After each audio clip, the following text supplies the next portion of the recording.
back now at 7:44, 10 on your side now.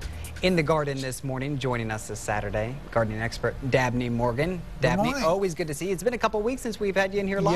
Yeah, I tell you, been a busy time this time of year for garden centers because, you know, we had Mother's Day, which is probably the biggest weekend there is, and of course, so we haven't really had an opportunity to get into the studio, so we've been doing some taping, but I'm back live now to take the questions. We're glad you're back in here live. Let's get to our first caller, Tabitha in Norfolk. Hey, good morning.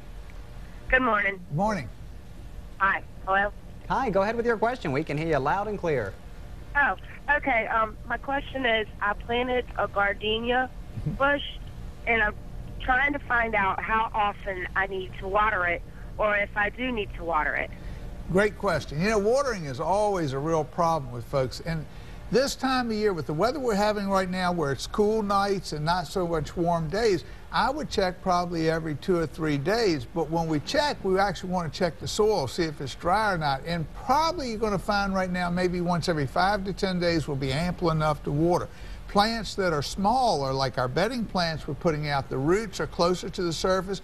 Those we may have to water every 2 or 3 days. But the key is to check and then, but don't overwater. That's really the problem. So many times, I mean, it's just as serious, if not more so, to overwater than underwater because you rot the roots off. But it seems like we're getting a good amount of rain, especially. Well, exactly. I was telling some folks yesterday, I put my garden in 2 weeks ago. I've watered once since I put it in. So because the weather's been pretty good for us. It was getting a little dry, but because of the cool weather, things were not as dry as they would otherwise be if it was hot. All right, Dabney. Let's get to Henry now, who's in Portsmouth. Henry, go ahead. Hi, how you doing? We're doing great. What's your question for Dabney?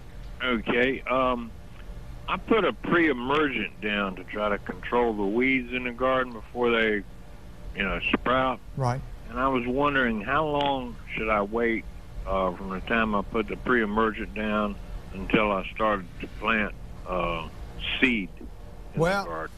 Ideally, we put the pre-emergent down the same time we plant because the pre-emergent only lasts a certain amount of time.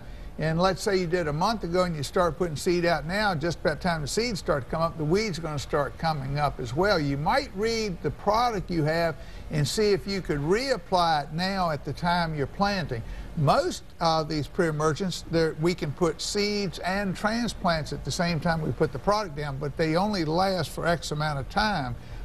And if you want to be really safe, there's a natural product, the corn gluten, and that I know we could reapply at the same time we plant. All right, Dabney Morgan, always a resource of information, I've got to say that. Henry in Portsmouth, thank you. Tabitha in Norfolk, thank you for your question. Are you going to be here on Monday? Yep, be here at noon on Monday. All right, if you didn't get your question answered today, you can call back on Monday during our midday show. All right.